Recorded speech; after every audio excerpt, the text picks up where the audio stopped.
Assalamualaikum warahmatullahi wabarakatuh. Selamat siang teman-teman. Kami dari kelompok 6 akan mempresentasikan hasil diskusi kami mengenai gerakan anti korupsi. Kami yang beranggotakan 1. Rina Juniarti dengan NPM 201010439, 2. Nila Syuwazaro NPM 201010471, 3. Revina Pramudiawardana dengan NPM 201010490. Pertama-tama, kami akan membahas apa sih itu korupsi. Korupsi adalah tindakan yang dilakukan oleh seseorang yang memegang amanah atau jabatan seperti pejabat publik, pegawai negeri sipil atau PNS, politikus, atau pihak lain secara tidak wajar dan ilegal untuk memperoleh keuntungan bagi dirinya melalui penyalahgunaan wewenang atau jabatan tersebut. Tindakan kejahatan menurut Undang-Undang Nomor 31 Tahun 1999, Jo Undang-Undang Nomor 20 Tahun 2001 dapat dikelompokkan dalam bentuk kerugian uang negara, suap menyuap, penggelapan dalam jabatan, pemerasan, perbuatan curang, benturan kepentingan dalam pengadaan, dan gratifikasi.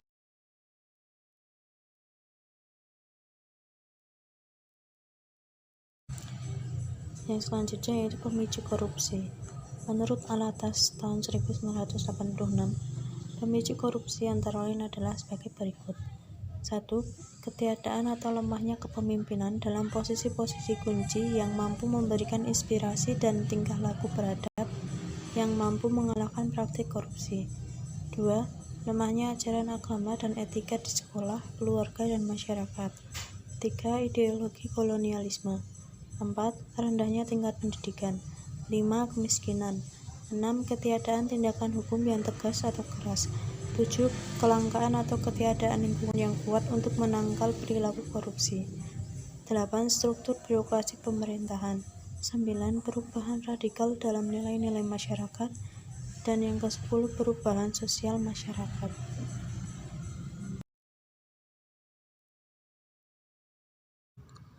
Selanjutnya, dampak buruk korupsi.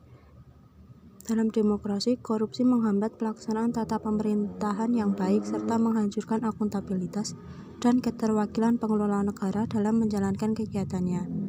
Dalam ekonomi, harga produk atau jasa yang dihasilkan di suatu negara yang korupsi tidak mampu bersaing dengan produk atau layanan serupa yang dihasilkan oleh negara yang lebih efisien atau tidak korupsi. Dan kualitas infrastruktur atau layanan yang dihasilkan menjadi sangat rendah. Dalam kesejahteraan masyarakat tidak akan pernah terwujud, karena dana pembangunan yang seharusnya digunakan untuk meningkatkan kualitas hidup, akhirnya terbuang sia-sia, masuk ke kantong segelintir orang yang pada akhirnya hanya meningkatkan angka kemiskinan di dalam masyarakat. Pencucian uang. Pencucian uang merupakan usaha khusus untuk melindungi dana-dana ilegal yang berasal dari kegiatan penggelapan dana transaksi narkotika dan terorisme. Menurut UU Nomor 25 Tahun 2003 tentang Undang-Undang Tindak Pidana Pencucian uang adalah sebagai perbuatan menempatkan, mentransfer, membayarkan, membelanjakan, menghibahkan, menyumbangkan, menitipkan, membawa ke luar negeri, menukarkan atau perbuatan lainnya atas harta kekayaan yang diketahui atau patut diduga merupakan hasil tindak pidana dengan maksud untuk menyembunyikan atau menyamarkan asal-usul harta kekayaan sehingga seolah-olah menjadi harta kekayaan yang sah. Seiring dengan kemajuan teknologi, teknik-teknik pencucian uang terus berkembang seperti cyber laundering melalui lembaga-lembaga non-keuangan, bisnis real estate, bursa saham, dan barang-barang seni bernilai tinggi.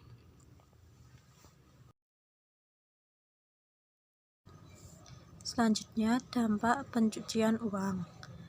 Bagi pelaku usaha atau perusahaan dapat kalah bersaing dengan perusahaan lain yang melakukan praktek ini. Akibat dengan perusahaan yang melakukan pencucian uang mampu menjual produk-produknya dengan harga murah. Selain itu, yang dilakukan di lembaga keuangan dapat membahayakan likuiditas dan secara makro merongrong integritas lembaga-lembaga keuangan tersebut.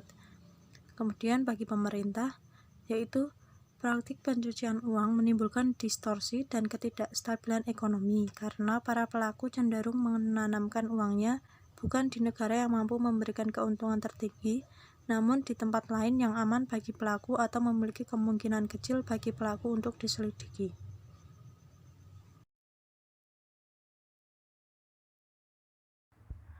Komisi Pemberantasan Korupsi atau KPK. Pada tahun 2002 dibentuk Komisi Pemberantasan Korupsi untuk mengatasi praktik korupsi di Indonesia yang semakin merajalela.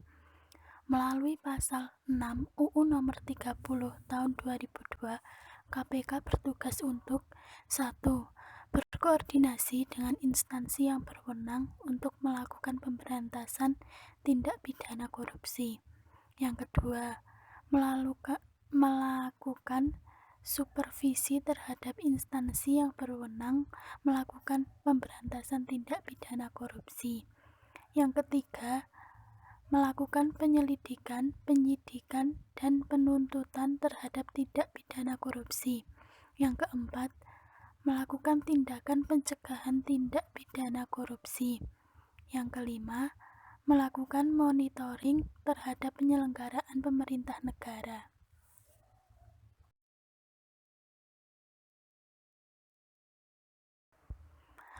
Selanjutnya, wewenang KPK.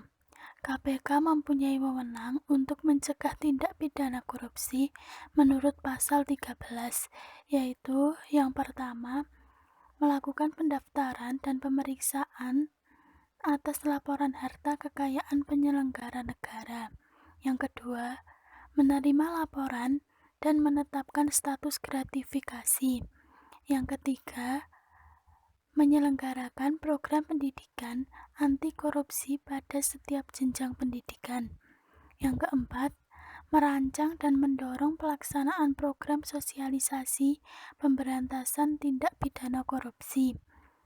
Yang kelima, melakukan kampanye anti korupsi kepada masyarakat umum. Dan yang terakhir, melakukan kerjasama baik secara bilateral dan multilateral dalam pemberantasan tindak pidana korupsi. Peningkatan partisipasi. Dalam upaya pemberantasan tindak pidana korupsi dibutuhkan partisipasi masyarakat. Ini didukung dengan penerbitan PP nomor 71 tahun 2000 tentang tata cara pelaksanaan peran serta masyarakat dan pemberian penghargaan dalam pencegahan dan pemberantasan tindak pidana korupsi yang pada intinya mengajak seluruh elemen masyarakat, baik perseorangan, organisasi kemasyarakatan, dan lembaga swadaya masyarakat untuk bersama-sama mencegah dan memberantas korupsi.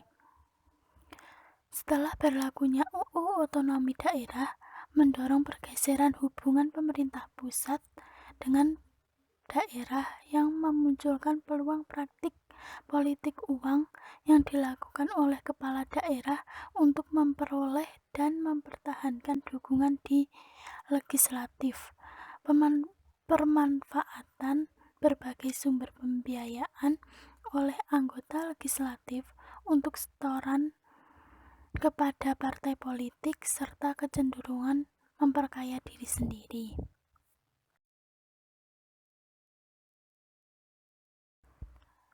Yang selanjutnya, gerakan anti korupsi. Gerakan anti korupsi ada 3 macam. Yang pertama, tindakan pencegahan dapat dilakukan melalui pendidikan anti korupsi atau PAK, pendidikan karakter, dan kampanye ujian bersih.